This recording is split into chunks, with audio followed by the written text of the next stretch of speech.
Hello everybody and welcome along to qualifying from Spa-Francorchamps for the Hankook 12 hours of Francorchamps. We've got two parts of the race tomorrow and Sunday, but before then we have to have qualifying. It's a beautiful afternoon. Let's pop down to the pits where Diana Binks and Andrew Marriott are waiting for us. No, it's not. It's Joe Bradley and Nick Damon. Good afternoon, gentlemen.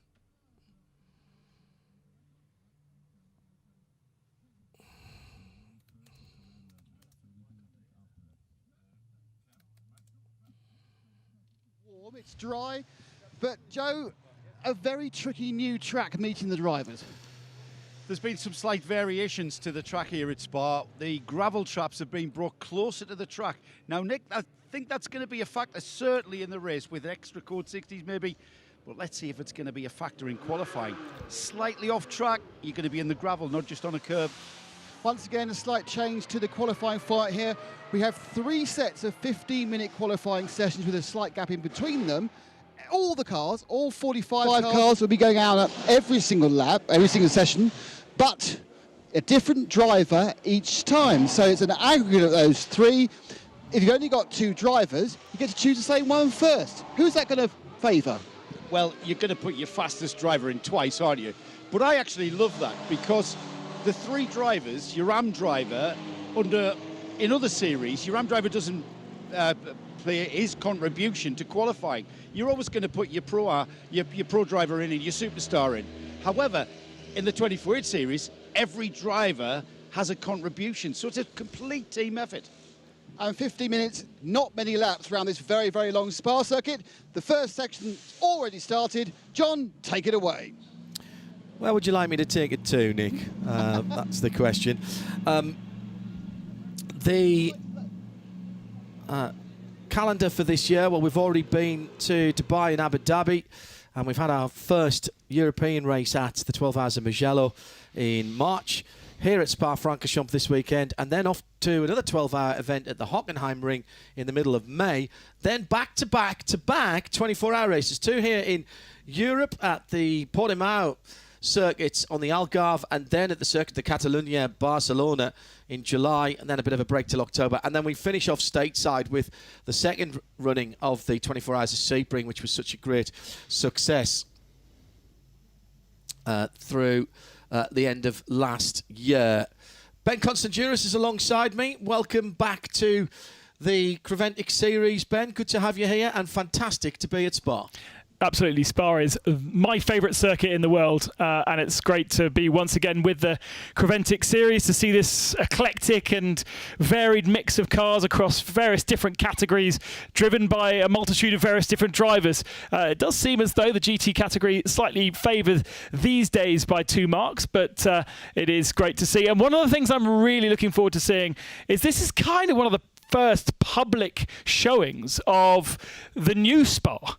It isn't much different to the old Spa, really, in terms of the tarmac in which these cars will be driving on, or at least the layout, because the tarmac has changed in certain places, but the surroundings are quite different. So we'll get a chance with our cameras to really get a feel for what the likes of Eau Rouge and Blanchimont now look like after the building work. And as you can see already from that wide shot, the wall on the right hand side has been pushed back a lot from where it used to be, giving you better vision through the start of Eau Rouge. The layout of Eau Rouge pretty similar, and the tarmac should be quite different. There's a lot of deforestation around the area that I've noticed driving in, which is a bit of a shame, and I'm interested to see, certainly on the outside of the first turn, what they're going to be doing with that particular area of the track. This area going into the newer section pretty much untouched until we get down to Speaker's Corner. Now, a lot of this is to do with the fact they're going to be doing bike racing here in June, the first 24-hour bike race for a long time around the circuit, but also, of course, trying to make it a little bit safer, especially around the Eau Rouge section, and also to make it better for spectators, maximise spectator opportunities. So lots of different motivations behind it, and it's been in the planning for a long, long time to get this circuit up to the spec of other tracks around the world for Formula One, but it's not just for Formula One. This is really motivated by the bikes. How that affects GT racing? Well, this is probably the first time we're going to find out. So looking forward to seeing both qualifying, which is a nice short session for each of these drivers, but ultimately quite a long session. And then, of course, our 12-hour race, but split into 2 different sessions as well.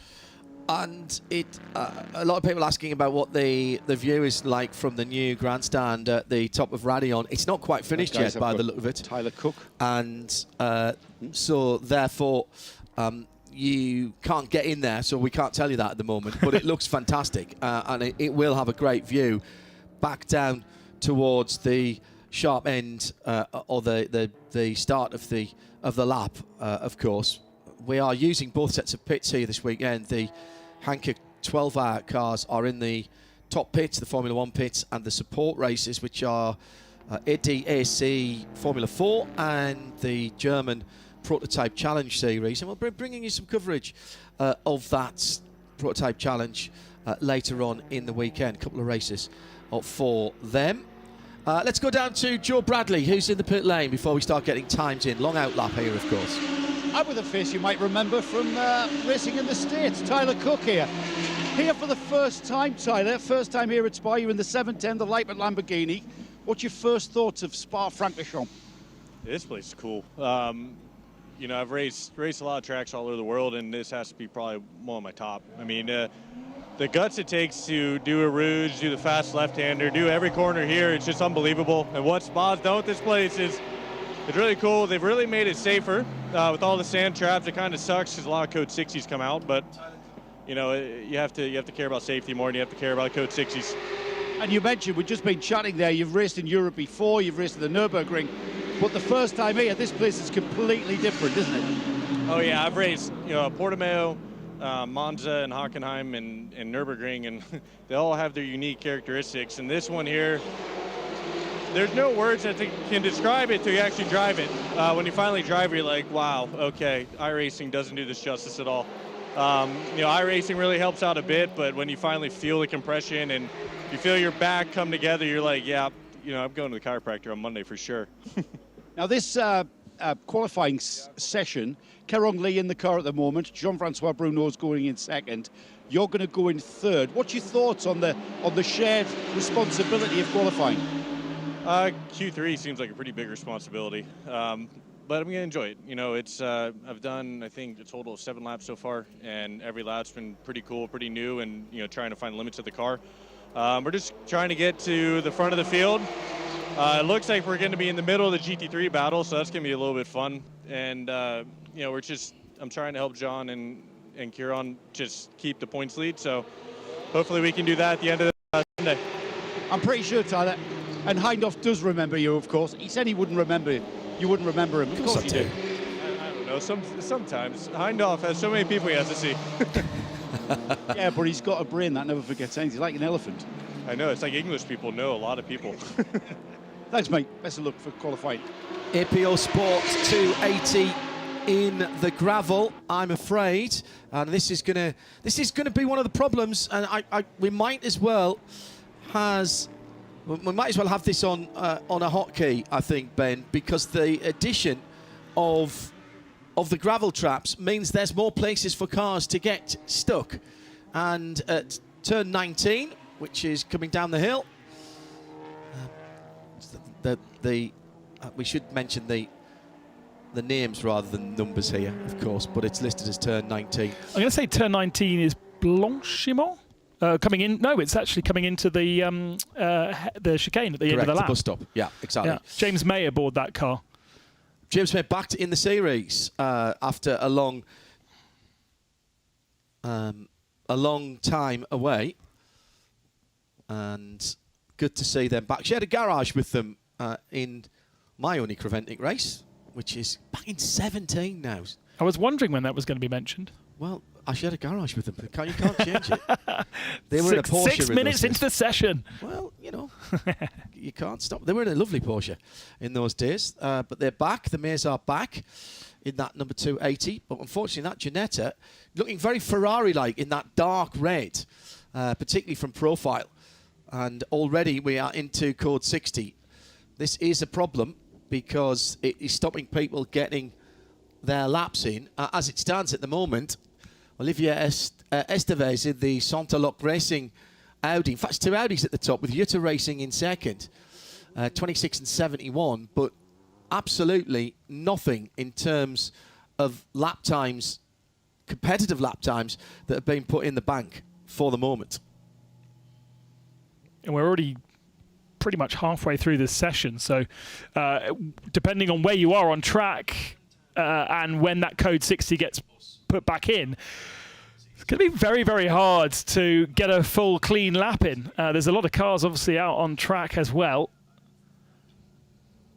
And they have managed to get that car cleared, so we go back to green flag running with 8 minutes to go as a 2.5 to 3 minute, well, 3.5 minute lap. Should be 1 or 2 laps to get into the book, but we are going to have to wait until obviously a full, complete green lap is completed, and somehow drivers finding traffic as well. I would be knowing that this is a lap that is not going to be particularly counting. Trying to find some clear space is going to be very, very important. As we take a look now at the Mercedes, I feel like that might be the only Mercedes GT3 that we've got. CP Racing, Charles Putnam and the rest of the American team, been around for a long time. Red, white and blue, and the number 85, the AMG. And they are out on the circuit at the moment. As everybody, we've gone back to green actually, so great work. And we have got pretty much everybody out there. Now, don't forget, we've got to try and get 3 drivers in this session, in this qualifying session. And not in this particular one. Not in this section of it, no. Because I think it'd be a bit of a challenge to get all 3 in 6 minutes. Yes, exactly true. We've got 6 minutes to go for driver number 1. Yeah. And then there'll be a session for driver number 2 and then driver number 3 as well.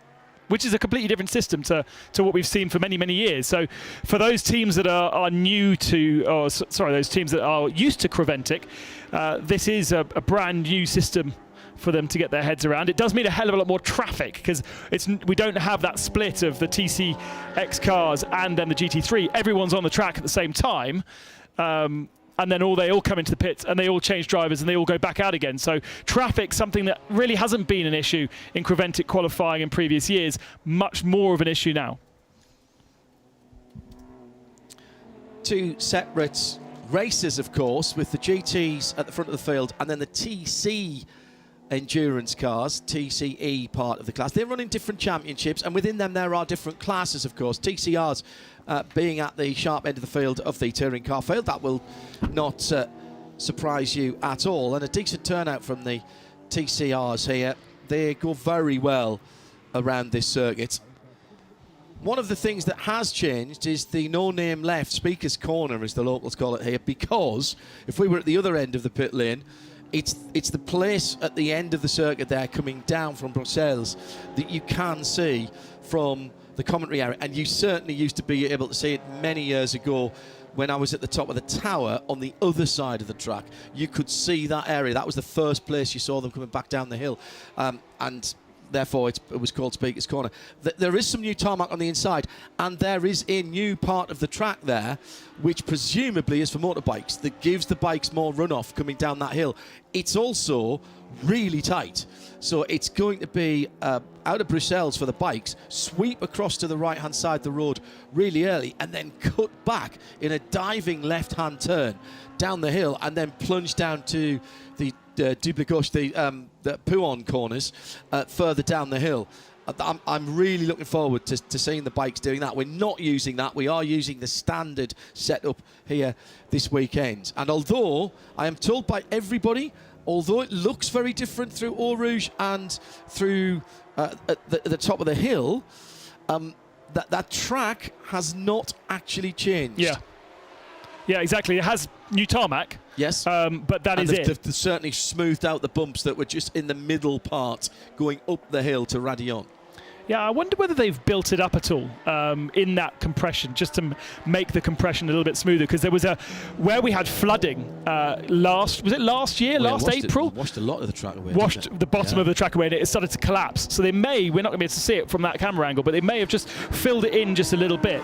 I'm sure that Speaker's Corner, as you were mentioning earlier, is slightly different. It seems to have more of a kink on the exit for these guys than previously it was on just straight. Because there's a visual line on the inside with that, and it's just tricking us. Yeah. And it's an optical illusion because there's that sweeping left-hander now on the inside of it. I'm not sure, and we haven't had a chance to have a drive round and have a look at it. But there's no doubt that up the hill is much, much smoother, and up the hill to Radion. However, standing outside yesterday, with the single-seaters going round, they are still scraping the bottoms of the cars going up the hill. And you can hear them even from behind our commentary box, which is at the top end of the paddock in the Formula One pits. 3 minutes to go. WTM Racing at the top now in the Ferrari, the 488 Ferrari, soon to be the last iteration of Ferrari, the new V6 being tested at the moment.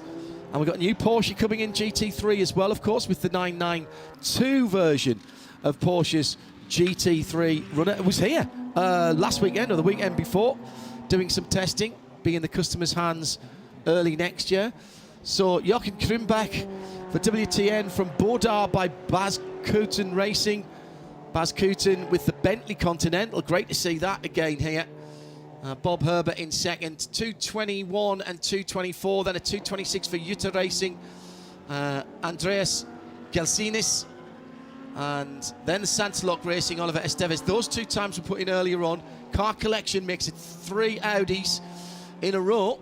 Jutta, Santalok and Car Collection. Dr. Johannes Kirchhoff in the number 34 car, 227. So some big gaps, but it's a long track here, Ben, basically. And we have a large variety as well of different levels of experience and different pace from our drivers. There is no specific group that these all have to be in. So some of them may be semi-pro, pros, others might be the amateur drivers. Certainly Jochen Krimbach is the AM in that Ferrari. So to have the pole position at the moment is great work for Jochen. He shares the car with George and Leonard Weiss. Leonard being the semi-pro in that car. They've also got a pro in Daniel Kelvitz. So imagine that Ferrari is only going to go faster. Oh, wow. We've got a car parked up on the exit chicane, which we can't quite see from here. Picked up on the overhead drone camera, which is a great addition. That's the Vortex. No, Porsche, sorry. It's the 9th positioned car, which is Ivo Breukers in the number 909, and it is 009 on the screen. This is the black and tangerine and black Red Camels Jordan.nl car. This is a Cup car. This is a Porsche Super Cup or Carrera Cup car. Very difficult to get hold of these cars if you are not doing the Porsche series. They were debuted last year in just 5 of the global series by Porsche. And these guys debuted it at Mugello. Yeah, how they got hold of them so early. It's basically very, very difficult to get hold of them if you're taking them out of the Porsche series.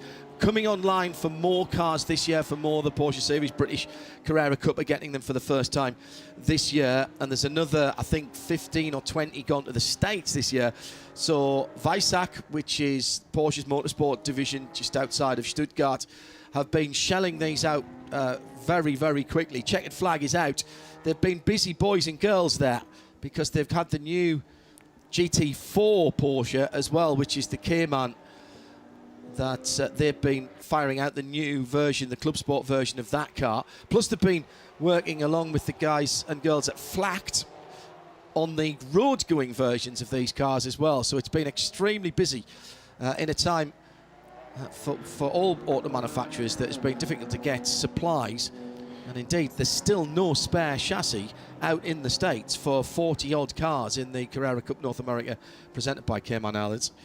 But we've got a good lineup. I mentioned on Midweek Motorsport on Wednesday that the 992s are obviously the coming cars, but they're putting in times. 2:28 there for Bert Redant in the better of the two Red Ant Racing.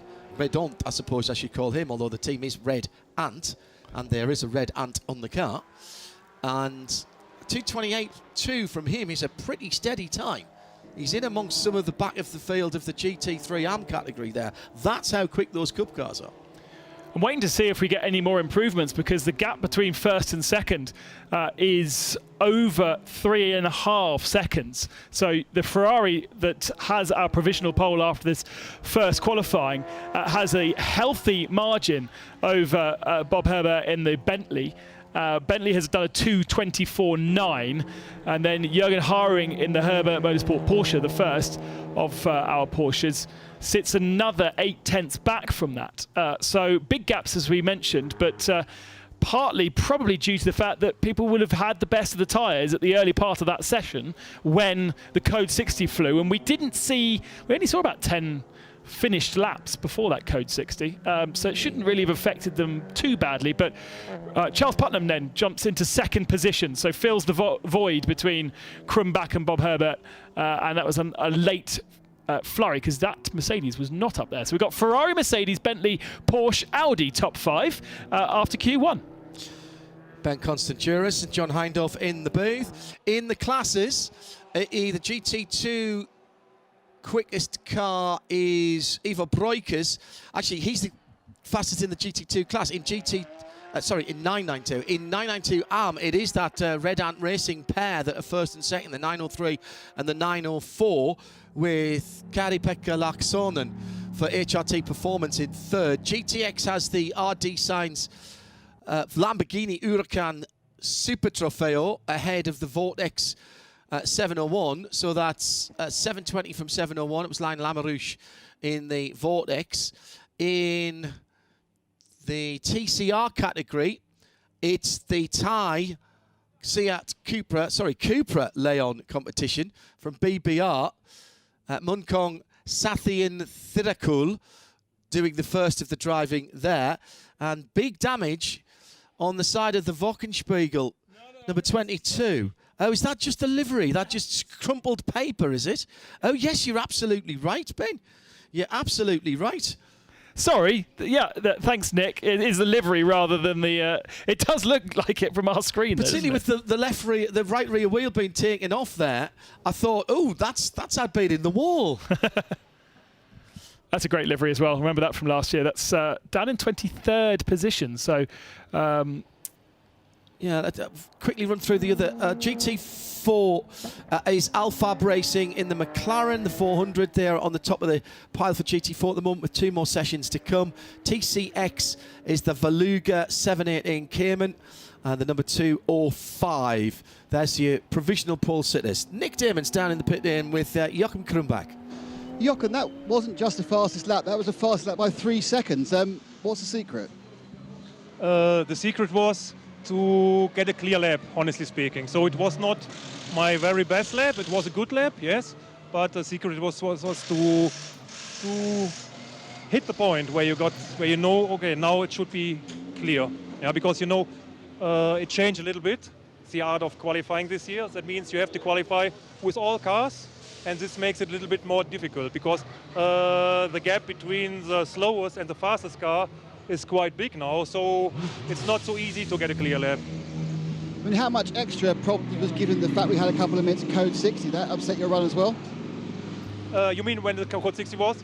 Yeah, it was a little bit, because my tires were getting colder and colder, and this was one of the reasons why I couldn't get a very fast lap for my personally.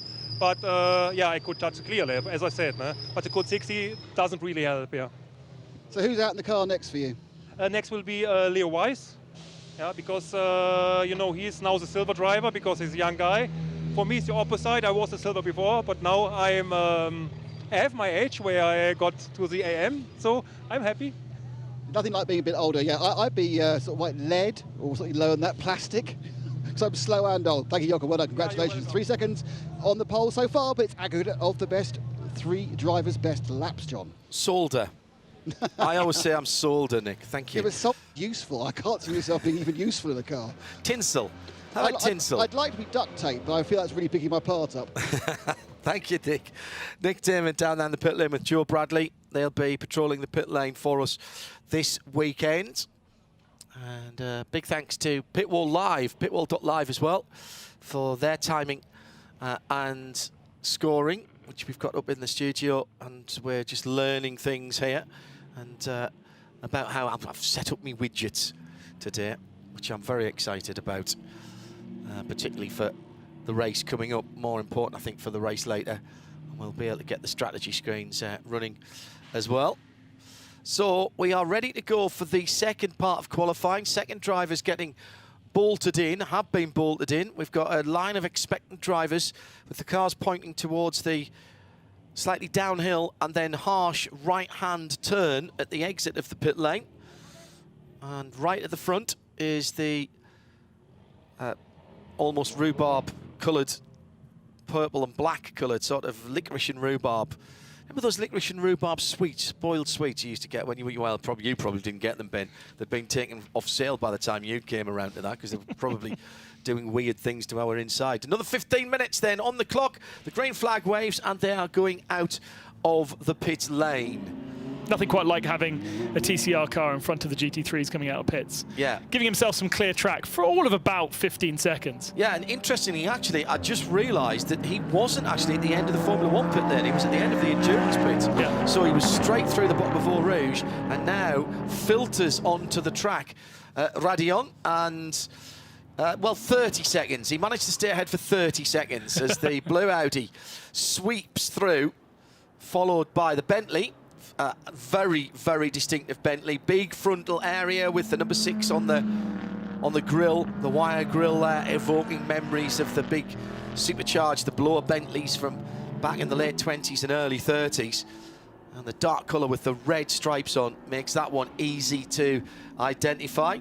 And it was the number 26 Sontalok Racing Audi that led, or was second in the queue, and has led them for a moment. It is Pierre-Yves Pack. Oh, he should have been racing last weekend, shouldn't he? At Easter weekend. Pierre-Yves, but he's been passed by the Bentley. Mark van der Aar in the Baz Kooten racing car. Baudard by Baz Kooten. Great to have Baz back in the paddock as well. So it's going to be about somewhere near 11 minutes, probably. 4-minute outlap, I would think, taking care of the Hankook tyres. The Hankooks, and all the drivers will tell you this, the Hankooks lull you into a sense of security. They give super grip even when they're quite chilly and not yet up to pressure. So all of the engineers will have been telling their drivers, particularly the GT3 drivers, Ben, stay off the curbs for the first lap. At least here it's a long outlap, so you will get some temp and pressure into them. But they are so confidence-inspiring from very early on. You start riding the curves, you can either break the seal or do damage to the sidewalls. And you've got to not baby them on this first lap, because you want to get some dynamic energy through into the rubber. Bit of braking maybe, just trailing the brake. And that's exactly what Mark van der Aar is doing coming into the bus stop now. He's not hung about on that outlap, actually. The Bentley crosses the line still with 12.5 minutes to go. So what was that, a 3:30 outlap? That's not actually bad from a standing start at the bottom of Eau Rouge. Talking of curbs, there are certain parts of this track where you would expect to have quite large curbs. It does seem as though one of the characteristics of this renovated circuit is that the curbs have been dropped. There doesn't seem to be the aggressive sausage curbs that would do damage if you ran over them at high speed and low pressure. Certainly not on the inside of Eau Rouge. The drivers being very, very well behaved not to run off four wheels. Yeah. Again, that's a bike thing. They don't tend to have massive curbs like in, say, Formula 1. And we might see for various races here at Spa, curbs being drilled into the ground to prevent cutting and all the rest of it. But with all of the changes with the gravel traps, it might not necessarily be needed any longer to have aggressive curbs. And you can see that's basically concrete painted to curb-like colours, but it doesn't really actually have much vibration to it. Marco Barensvaart at RSL_studio. Hello, everybody. That's where, if you want to get in touch with us, at RSL_studio. And he says, afternoon, everybody. So F1 Imola, rain. MotoGP Portimao, rain. We've got rallying in Croatia at the moment. Very rainy. very rainy indeed. And 24 series at Spa Dry. World's gone mad, says Marco. We have got overcast at the moment, but it's quite warm. Don't be fooled by the windows either, John, because we have half-tinted windows, which every time I'm in Spa, I look up and go, oh, it's overcast here. And actually, it's not so bad if you get low enough. If only there was a camera right now seeing us trying to look out the window properly. Thank goodness we don't have commentator cam. Yeah, there is a bit of cloud and there is a bit of it's not looking at all massively threatening. The temperatures have been lovely. It was 20 degrees Celsius here yesterday, and the drive down through France and Belgium was absolutely lovely. Not too much traffic on the road, and we just sauntered down, and Ben coming up the other way. So we've converged like the old Monte Carlo rally, come from 3 different places, the team, this weekend, and all converged on Spa. Done our first sections to get here. And powered by Hyundai this weekend. We are, thanks to Robin and the team at UK PR with the new Bayon. And actually, I can thank Hyundai Europe for my car. Yeah. So all in all, you're thank all you. Electric, aren't you? Fully electric, yeah. Yeah, with the Ioniq 5, fantastic looking thing. First one I've been that close to, Ben, but you've spec'd it well. I like it. I like the colour. So, just the first 5 minutes then, people starting to get underway, and the time's coming down, as you might expect, with more experienced drivers. Mark van der Aar's gone quickest, 2:22.825 for Mark, quickest in this session, and second quickest in this session is the Jutta racing car. Now that's Jonas Gelzinis, excuse me, for Jutta. So that's brought the Bentley up to second. And we're running an average at the same time. So as these other drivers jump in and do their times, we then average that, and it will be the average that will set the grid for the start of the race tomorrow. We just saw the APO Ginetta. So however they recovered it, they did get back to the pits and second driver in. So I imagine they didn't get a lap time in the first part of the session. Don't know how that works on the averages, but either way, both Sun and Alex Osborne, who's the third driver in that car. Notice that Alex has become an AM because of the amount of years he's missed racing, but certainly not an AM speed. Did they get time? Negative. Negative. So they are sitting bottom of their class. The other car that we've not actually seen is the CWS Engineering number 478. Now that is a proper GT4 car. That's the Colin White car, and that car has not been seen as yet. Now, I have to say that when now I think about it, I hadn't seen Colin in the pit lane either. So I'm now going to have to check that at the end of this session. I did see 2 mechanics from CWS, so unless they're here for somebody else's team, that car is here. Right, okay. They were wandering around with a fuel Bowser. Good spot. Good spot. It's not unlike CWS to miss qualifying and still do a great job in the 24 hours. Colin and Mike, I would say yes. Colin White and Mike Simpson are in that car, but Freddie Tomlinson, the next generation of racing Tomlinsons, Father Lawrence Tomlinson, the man that took over Ginetta some years ago now from Mark Pfaff, wasn't it? Who was the custodian before then. So that's another generation. Let's go down to that pit now and to Joe Bradley, who is with the aforementioned Colin White. Never a good sign when qualifying there's a car in the pits, in bits. What's the story? Well, we decided team change and put new pads and discs on for qualifying to help us in the qualifying, and it's got ABS on it, and when we push all the cylinders, push the pedal and nothing, so we've got no brakes, so it's too dangerous to go out at the moment. And is it something as simple as the hydraulic side of the brakes? Because these cars are really complex with their electronics and what have you. Yeah, there's a new car, it's a V8, so it's really nice, and the problem is it's all done on a laptop, so they're in the moment phoning back home to talk to Ginetta to get it on a laptop to see what we can do. It's exactly what I mean, Colin. In the old days, it would have been a hydraulic problem. Now we've got to talk to a laptop. It's really odd. Yeah, so the idea of the old car, we've changed it to the new car, but you inherit more problems because it's more modern. So yeah, nothing can be done without a lap time, I'm afraid. Have you guys done many miles? Have you done much testing in it? No, I've done 13 laps early in the week with it. We've done Abu Dhabi and Dubai, but we couldn't do all the races because the car was too hot inside. It was really hot over there, and we had to put different exhausts on, etc. So we ironed those problems out. We've done a few laps at Silverstone for press day, and then come out here. So we've only done about 30 laps here running, that's all. So it's been very, very, very good. It is nice to drive and how to service and maintain it. Been around this game for so long. You're not going to get flustered by this. Endurance racing's over 12 hours, so qualifying is just something I suppose now you're going to focus on the race.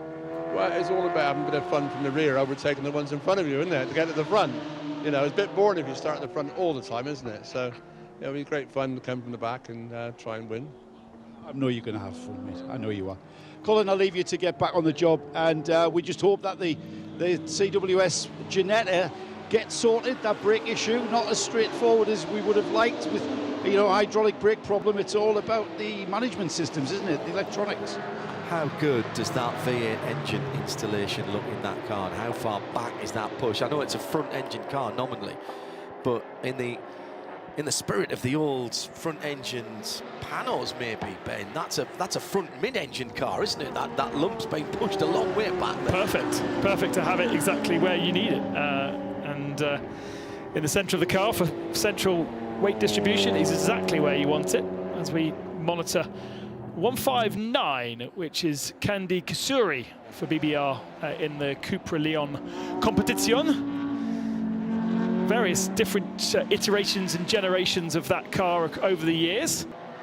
As we've got, oh dear, APO's facing the wrong direction again. This time at turn 1. We had yellow flags at the chicane. But, so they've done the start of the lap and the end of the lap now. Yeah. First corner and last corner. It is Paul May who's in the car, who's father.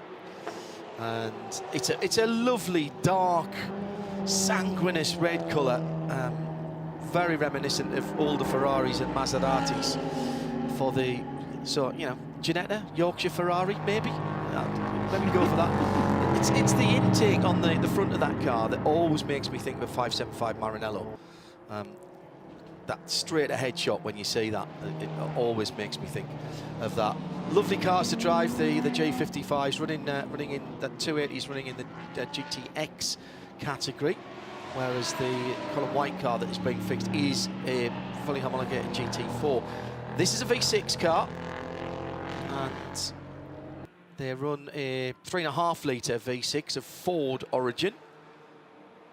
Plenty of power to weight ratio on that, that's what you're looking for.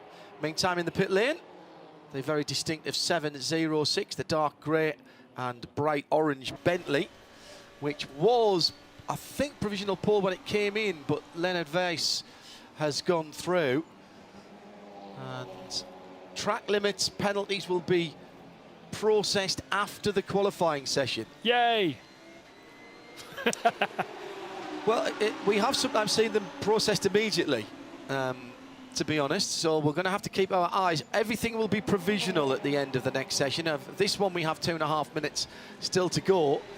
Best time at the moment is a 2:21.349, and that was Mark van der Aert, and he's back in the pit lane for Baudard by Baz Coutin Racing, but he's not top of the pile because his teammate did a 2:24.9, whereas the two WTM Racing Ferrari laps in that 488 GT3 are 21.4 for the first driver, and now Leonard, who we mentioned, has done a 22.9. So their average is a 22.1. Their average a full second quicker than the Baudard by Baz Coutin Racing Bentley GT3. But I think the Bentley only has 2 drivers. So somebody has to get back in again. And they're both AMs, so therefore they have a choice of who can go into the so you put the faster of the 2, yeah, exactly. And he's just been in, so he'll be right in the groove. Yeah. Throw another new set of Hankooks on it, off you go. And as long as he can offset the first qualifying time And who knows what WTM have got up their sleeve in the Ferrari, because they do have a pro driver still to come in that car, don't they? Well, it's Georg and Leonard, Jochen Krumbach. It was Jochen who did the first. Yeah. So the choice is either Daniel Kaelwitz, who's a pro, or Georg Weiss, who's an AM. Leonard is the semi-pro in that car, Jochen. Considering Leonard is a semi-pro, he's actually gone slightly slower than Jochen Krumbach. So Jochen's AM time is about a second faster than the semi-pro. Nick Damon is down at the Bentley at the moment. Nick, what can you add to this discussion?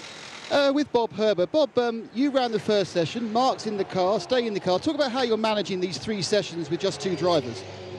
It's easy. The fastest one takes care of the last session. Mark was faster, so he takes care of the last one.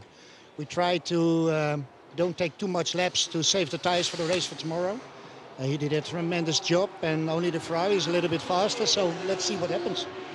So do you have to have the same set of tyres on throughout this session, or is it a choice?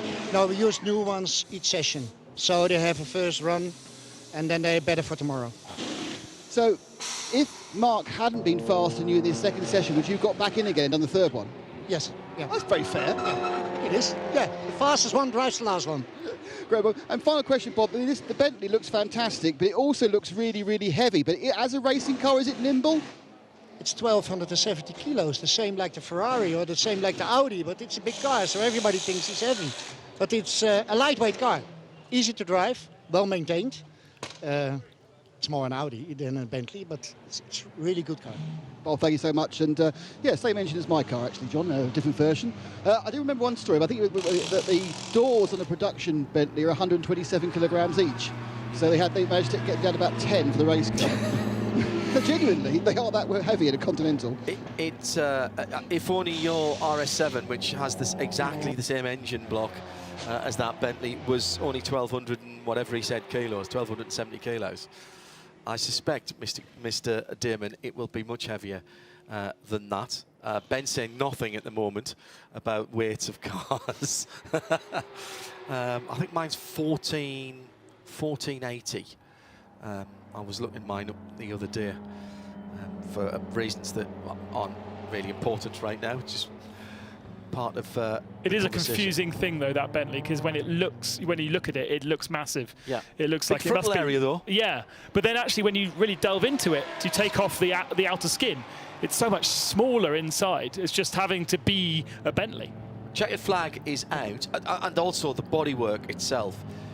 When they did the GT car, the bodywork was extended out as far as it could go, because that's what you do. You make the best of the regulations, don't you? So if you're allowed to have a 2 metre wide car, you have a 2 metre wide car. You don't have a 1 metre 99. You have a 2 metre wide car. However, when they extended the car, the front of the car, they'd left. The idea was they were going to leave the headlights in the original position and just extend the car out. Bentley didn't like that because it didn't look right. So they get their stylists in to move the headlights, and so they create a whole new front panel to give it the same overall proportions as the car, despite the fact that it was quite a lot wider.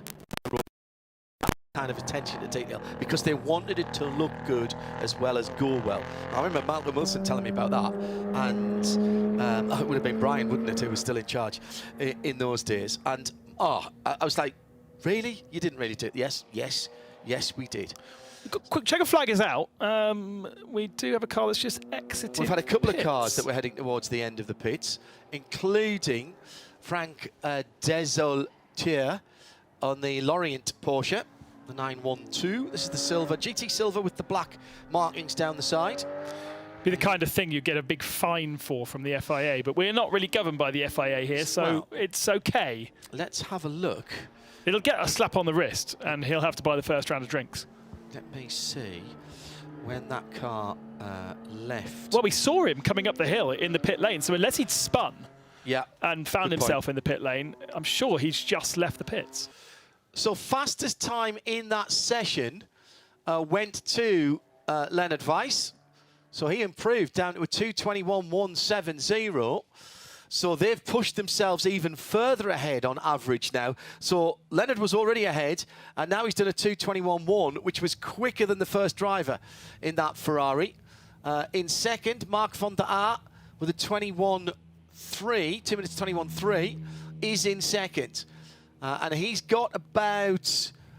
Well, he's got about a second as well, 1.2 seconds on average over the CP racing car. Shane Lewis did a 23.9 against the 24.7 earlier on. Then it's a Porsche, EBM, Earl Bamber Motorsport. Jeff Kingsley was the second driver there. They've just gone to the fuel station. That's why people were going down to the end of pit lane, of course, because they're going into the fuel stop, which is at the end of the endurance racing bits. Took me a while to find that yesterday when I was cruising around the paddock. Then it's the Jutta Racing Audi, first of the Audis. That's the number 5. That's number 71 in 5th position. Then Herbeth Motorsport, conspicuous by their absence in the top 5 cars, but they're just inside the top half dozen at the moment. But neither of the twins are here this weekend. Daniel Alleman was last out in the number 91, and this weekend he is sharing with Ralph Bourne and Jürgen Herrig in the always competitive number 91 Porsche. And that's your top 6. So in the classes, before we go into the final part of qualifying, it is 992 AM is still Red Ant Racing, the number 903 version of Red Ant Racing. In 992 Standard, it's the Red Camel Jordans.NL, the 909 Porsche. In GTX, Leipert Motorsport, Jean-Francois Bruno, last in the Lamborghini Huracan Super Trofeo. And then as we go down to the 991 Porsche Cup class, the Van Berlo Motorsport by Bas Kooten Porsche, it's the 906. Ahead, just ahead as well of the best of the GT4s. It's the McLaren of Alfab Racing. And that is the number 400 car. That's the best of the GT4s. TCR, BBR, the all-tie squad, Cooper Leon competition. 23rd overall for the 159.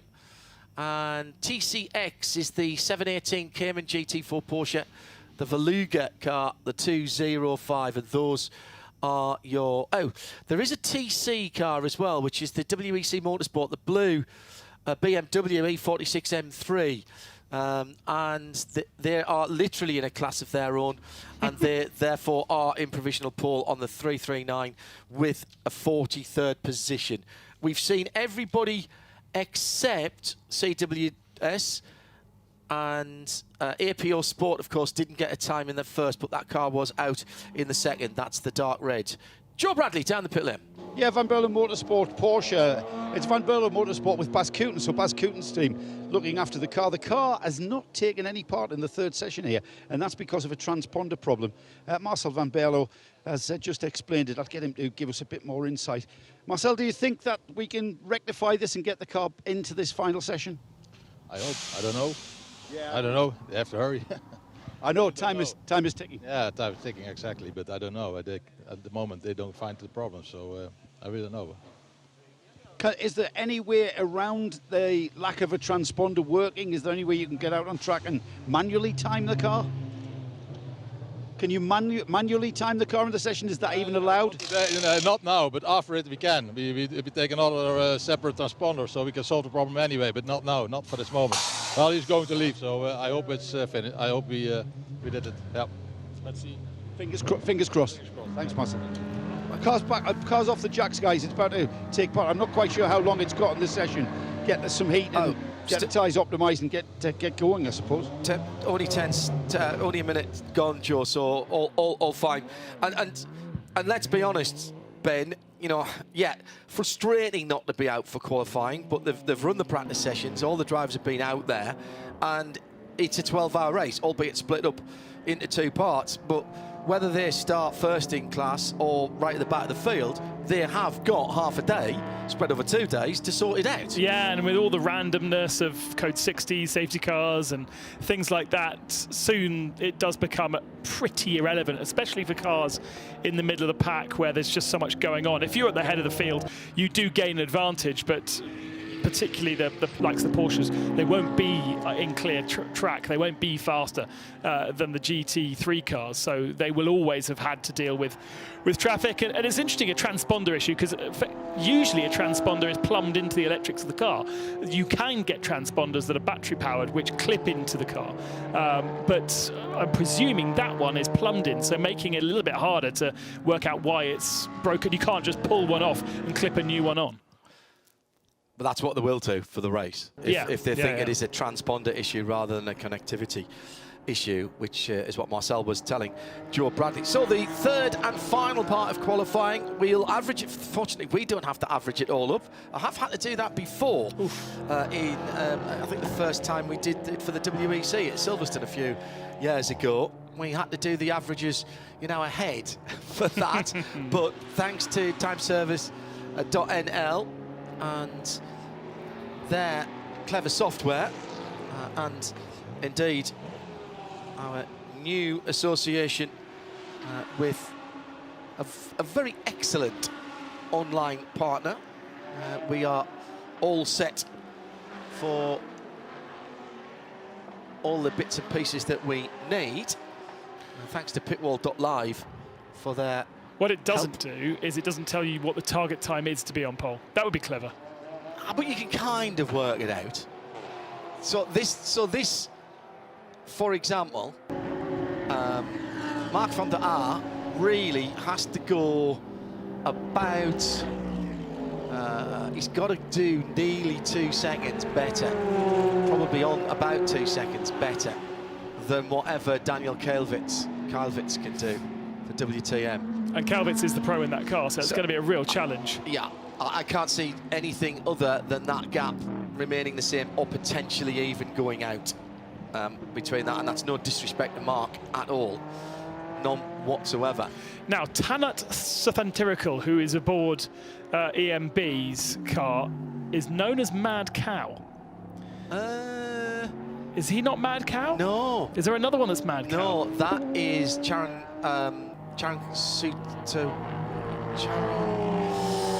Sugawatana, isn't it? Yes, because we had him on the Race of Champions in Thailand in the past. That's how I thought it was him. No. So Sathantirikul, where have I come across him then?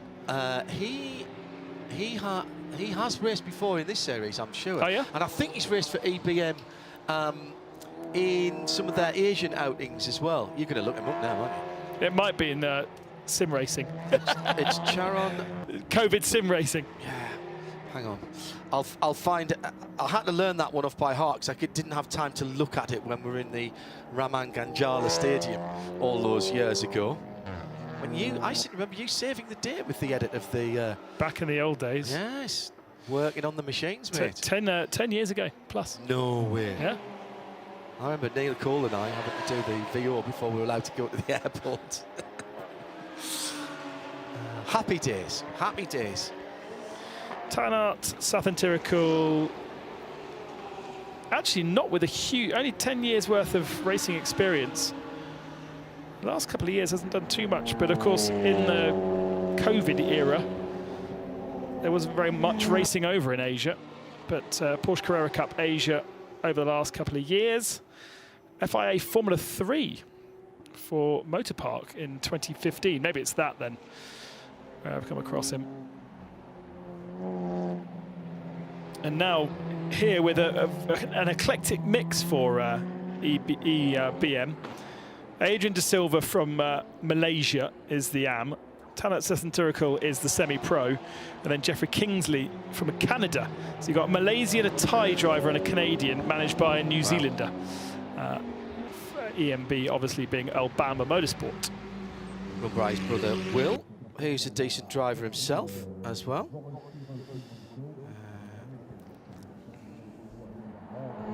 Watching the leading Ferrari, I say leading Ferrari, where has he disappeared off our timing screens? Okay, so he hasn't come out and done a lap yet. So that's why Daniel and the WTM Racing Ferrari is disappearing down the timing screens because he hasn't completed a lap. And 22 other cars have, which means until he finishes his lap, there is no average for him. Correct. So Charles Espenlaub is our provisional pole holder in the Mercedes right now. Natavude Charon Sukawatana. That is Wow. mad cow. That- Thank he the was Lord Charon's he's called Mad Cow um, to get your mouth around that every time. driver, a rally driver as well. Did a lot of rally driving out there. But a Toyota Gazoo Racing Thailand driver. And he has raced at the Nürburgring as well, Charon. Natavude, rather. Charon Sukawatana, so I got the surname, I couldn't remember his first name, which was annoying me. Well, so has that Ferrari finished? Yes, he has finished his lap now. Fastest lap that we've seen today around the circuit with a 2:18.8. Fastest by a couple of seconds from anybody else. And notice who's come up with it a second again because of a completed lap. That's the CP Racing, the best of the GT3 ARM cars. GT3 split up into GT3, GT3 Pro Am and GT3 ARM. The cars run very, very similar, but there's barely any difference actually in the spec. There's a few bits and pieces in terms of depending on which car it is, what your fuel capacity is. Yeah. But that's all down to the drivers and where the driver's experience lies. But for the sake of it, generally speaking, when we're looking at the front of the field, we'll talk about the GT3s as a whole as we get towards the end of the race. Then obviously it becomes more important for the positions on the podium at the end. But we only have 2 Pro-Am cars. Yeah. And then 2 GT3, which are not AM and not Pro-Ams. Correct. They're the full Pro. They're the full Pro yeah, cars. so 2 Pros, 2 AMs, and then 4 or 5 proper AM cars. So a spread of talent. What's interesting is that the Pro-Am car of the Ferrari up in first position, best of the second best is the Audi of Phoenix Racing down in 8th position. So in terms of those two fighting it out, there's quite a difference between the two of them. Such is the spec of driver. I have to say though, even as I mentioned earlier, Quali 1, where the AM went out in that WTM racing machine, still was only a couple of tenths slower, 3 tenths slower than the semi-pro that went out in qualifying 2. So then you start going, how do you categorise these cars? Very, very difficult to. Slow-moving car on the circuit, Ben, and it is the number 929 Porsche, and that is, let me see, that is Antti Burdi in the HRT performance car. That's second in 992 AM at the moment. Now, I thought maybe he was just on a careful sighting lap. Antti knows his way around here, so it's not as if he's working out which way to turn. Car looks flat as well, so doesn't look like it's got any puncture. Yeah, exactly. You're right. I was wondering if it was sitting down at one side or the other. Maybe he's just looking for a gap. He's got 5 minutes to go. Has he put a lap in at the moment? He put a 26.1 in last time around, which is on the pace, quicker than his 2 teammates. So maybe this is just a slow down lap. Maybe he's just been told to do 1 fast lap and come in. It's a long way around to come back in again, just over 4 miles, over 5 kilometres. The length of this track makes it, certainly for endurance racing, one of only 2 tracks that I know where you're allowed to have more than 1 safety car, Le Mans being the other. It's not always taken up. Certainly I think SRO have done it here before with 2 safety cars. There's pros and cons for that. Trying to synchronise 2 or indeed at Le Mans 3 safety cars in terms of speed. It's always difficult. Meantime, the Herbert car crests Gradion and heads onto the Kemmel Straight. All slightly uphill, that. Well, try to get as much speed as you can. And do you get into top gear here? Some of them were this morning, talking to some of the drivers after the practice session. The Audis were getting into top gear, but some of the others weren't. And interestingly, going to Blanchimont, which is also a tiny little bit uphill towards the end of that run, they weren't. They were staying in 5th. Some getting into 6th, but most of them running right up the rev limiter in 5th. And Vortex spins, 7.01. That's Sebastian Lajoux for the better placed of the 2 Vortexes, I think, in GTX. Yeah, 2nd position to Tyler Cook and Lippert in the Lamborghini Super Trofeo. Next weekend, Super Trofeo racing back in the States with a huge field of cars, 32, 33 cars. which we'll have for you on IMSA radio over on RS2 and in sound and vision as well, of course. An improvement there from Mark van der Aar, nearly into the 21s again, which has put him and that car above Charles Espenlaub onto the front row of the grid for the moment. So Mercedes bumped down to third there by the Bentley. Interestingly, though, Mark van der Aar's qualifying 3 time, still 0.8 of a second off the qualifying 2 time that he set. Whether that's a tyre thing or whether that simply just hasn't quite hooked up the lap, he's the only man that knows that. Pit entry is blocked by the Vortex. Yellow flags were flying, still flying, but they're now limited to just the pit lane. So that means the track is green. Pushed. Yes, yeah. I saw that car being pushed. Brilliant work once again from our hard-working marshals. Thank you to all the men and women in orange as it is here, white in the States and various other colours around the world. Short part of the story of a very complicated story is we can't go motor racing without you, so thank you very much indeed wherever you are. There'll be a few of you, I'm sure, back in the UK at the moment and worldwide getting ready for your weekend's work on Saturday and Sunday. Thank you for donating the most important thing you can, your very valuable time, so that we can indulge ourselves in motor racing. So that Alex Brundle has just been made a joined the ranks of us ambassadors for the British Motor Racing Marshals Club. And he will be a fine advocate for that worthy group. So coming down to the last 2 minutes now. Expecting to see, we still haven't had the Vortex moved. It's off the racing line. I don't think it's spun there, Ben. I think it's expired on its way into the pits. Well, he was actually on the best lap of, or the only lap that car's done, so 31.6. Yeah. Did a 29 in the first part of qualifying. So I think it's been pushed slightly to one side so that there is an entry pathway there. We're seeing green on our graphics and our timing, so I think the track is green. It's not yellow, which means everyone can improve on their lap times if they have the ability to do so. Yes. In the early days of Formula One, it always made me laugh when that first came in at Formula One. There was always I think it was an old Series 2 Land Rover that was sitting there with a tow rope, so that if anybody got stuck in the pit lane, it would just get dragged straight backwards out of the way. Yeah, because the pit lane is really just the width of one car around that first part, that first left-hander, before it then opens up. It actually sits on the edge of a cliff. If you know the geography of the circuit, it is built on the edge of the cliff, and you can't jump over the pit lane to the either side, because on the inside is the racetrack and on the outside is a cliff. So if you do get stuck there, quite a difficult place to be stuck. Unfortunately for the Vortex, he's not in pit lane, so that's one good thing, but he's sitting there without able to finish a lap or to do anything of this third qualifying session, which is just 5 seconds away from its checkered flag and the last opportunity for anyone to improve their lap times. Checker is out, but we have a few cars just starting another lap, including Charles Espenlaub, Daniel Kaelwitz for WTM. They will not be improving. I don't think they need to. Yeah. Their average is over 2 seconds quicker than the Baudard by Baz Coutin Racing Bentley. Mark van der Aar in the pit lane as well. Charles Espenlaub did go on to another lap. He's the best of the GT3. He's now second best of the GT3 arms to the Bentley.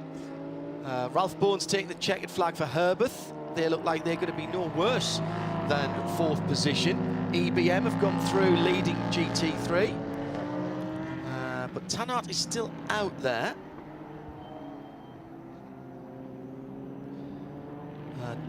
Down in TCR, it is the Cupra Leon Competition.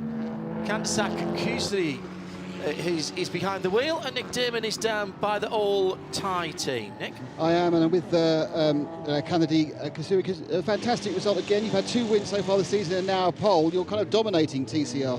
Yeah, the first we have to say thank you to the team. The car was perfect, and also we are lucky. Like, we have clear lap, so the traffic is so bad, but we have the clear lap, so that's why we can do like the perfect lap. How are you enjoying Spa-Francorchamps? Oh, I love it. I love it. The aero is so nice, so amazing. Yeah, the track is amazing. Yeah, I enjoy a lot. Yeah. What's the key challenge of the track for you guys in the TCR car? Oh, just stay smooth. Try not so hard. Like don't push so hard. Yeah, and try to keep the car on the track. Yeah, that's it. Congratulations, well done. That's the BBR team by Mondelau who've taken the TCR pole. Thanks, Nick. Delighted to see Nick down at the Thai team there. Oh, always a voyage of discovery for Nick. You and Nick do rock, paper, scissors for that one, did you? You and Joe, rather? Joe was very gracious and said, no, you please, you do the guy. And I think we're now meandering quickly down to the Wochenspiegel team because he can probably pronounce the German names much easier. Okay. Well, we'll give it a go. WTM on overall pole and for Pro-Am. Daniel Calvert. Well, they went down to fuel. So I'm not sure how that car is getting back. Let's pick out some more poles for you. The Bentley is the best of the GT3 AMs. GTX, Leipert Motorsport, the 710 Huracan Super Trofeo ahead of the RD Sainz car. And Joe Bradley has already meandered down to the Wochenspiegel Ferrari. And which of the Vice do you have? I have Leonard. Excellent. Who was He put in a the very car good time second, the second segment of this qualifying. Leonard, there's something right with the world when we have a Ferrari on pole position. Congratulations. Thank you. Yeah, it's amazing. It's my first pole here in Spa, and yeah, very happy. Daniel, Jochen, all did an amazing job today, and yeah, that's gonna need a little celebration. Tell us a little bit about your participation in the qualifying and how your lap came about. Your quickest one, that is. Yeah. Yeah, it was very difficult. When I drove out, I had a lot of traffic, and yeah, couldn't make any really good lap time. So I just tried pushing, and yeah, then I finally found a gap in the last lap, and yeah, it was. Then I tried everything I can push out of the car in the last lap, and it worked out. So great stuff, Leonard. It's clear the car has got a massive amount of pace in comparison to, I'm not quite sure what the margin was at the end. Do you have that same margin of pace for the race? 12 hours, a long time, isn't it? Yeah, we will see. I mean, 12-hour race, as you said, it's a long distance to go. Yeah, we try our best. Hopefully we can keep the pace up, and yeah, let's see how we can finish the race. Celebrations tonight, not too many drinks, I would imagine. No, I don't think so. just a little bit. Thank you, Leonard. Congratulations, great job by everybody at the Wochenspiegel Ferrari. Wochenspiegel then, the 22 Ferrari for it at GT3 will be on pole position tomorrow for the Hankook 12 hours of Spa. Well, let's look back on what's happened in the qualifying session.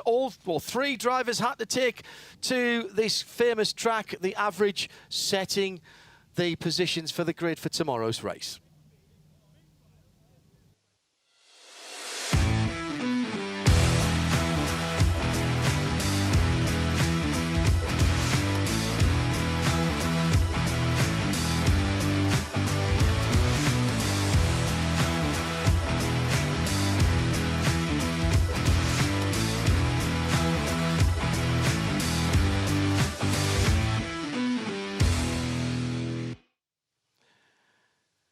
So we have set the grid for the Hankook 12 hours of Spa-Francorchamps. The first part of the race will be live just after midday Central European summertime. That's just after 11 in the UK. It'll be Nick Damon on the grid for his famous, dare we say, infamous pit walk, grid walk for that. And the first part of the race taking part on Saturday, and then we'll do it all again and finish it off for you on Sunday. Thanks to Ben Constanduras, who joined me, John Hindhaugh, in the booth, and it was Nick and Joe down in the pit lane. It was Tim and his team back in London, and the 0221 team here on circuit that meant you could watch and listen wherever you are in the world. And we'll do it all again tomorrow and Sunday. It will be free live with no blocks or breaks, so there's no excuse for you to miss one single minute of the Hankook 12 hours of Spa-Francorchamps. See you tomorrow. Bye-bye.